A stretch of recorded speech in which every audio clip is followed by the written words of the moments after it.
বন্ধুরা, আমি একটা পিঠে বানাবো। এই পিঠেটার নাম হচ্ছে পাটিসাপটা পিঠে। এই পিঠেটা আমরা সবাই ভালো খাই, শীতের সময় একটু বেশি খাওয়া হয়। পিঠেটা খেতে খুবই সুস্বাদু লাগে, চালের গুঁড়ি লাগে না। পিঠেটা আমি উষ্ণ গরম করে দুধ রেখেছি, মানে অতিরিক্ত গরম করা যাবে না। প্রথমে দিয়ে দিচ্ছি, গরম করে দুধ রেখেছিলাম, সে দুধটা দিয়ে দিয়েছি।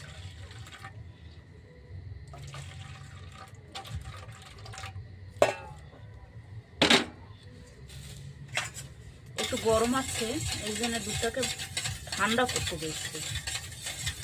এই পিঠেটা সবাই ভালো খায়, আমার বাচ্চা, আমার বর। পিঠেটা শীতের সময় ভালো হয়, কারণ কি পিঠেটা নষ্ট হয় না তাড়াতাড়ি, 2-3 দিন 4 দিন বেশি থেকে যায়। এবার দিয়ে দিচ্ছি চিনি। চিনিটা একটু নাড়িয়ে চিনিটা গলিয়ে নিতে হবে।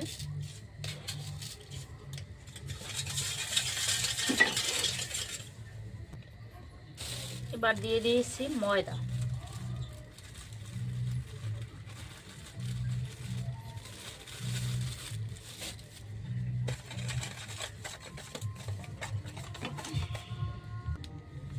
এরপর দিয়ে দিয়েছি সুজি।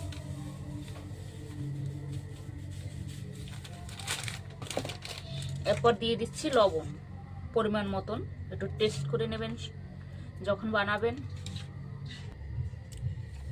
এটা আমার রেডি হয়ে গেছে। কেউ চিনি কম খেলে কম দিতে পারো, কেউ চিনি বেশি খেলে একটু বেশি দিতে পারো। যে যেরকম খাবে সেই তার পরিমাণ মতন দেবে। একটু সময় ঢাকা দিয়ে রেখে দিই এটাকে। গ্যাসটাকে অন করলাম। এই পিঠাটা বানালে ননস্টিকের তাওয়ায় বানাতে হবে, ঠিক আছে? ননস্টিকের তাওয়া ছাড়া পিঠা উঠবে না ভালো করে। আমি গ্যাসটা অন করে দিয়েছি। এবার একটু এটা সরিষার তেল ঢেলে দিয়েছি।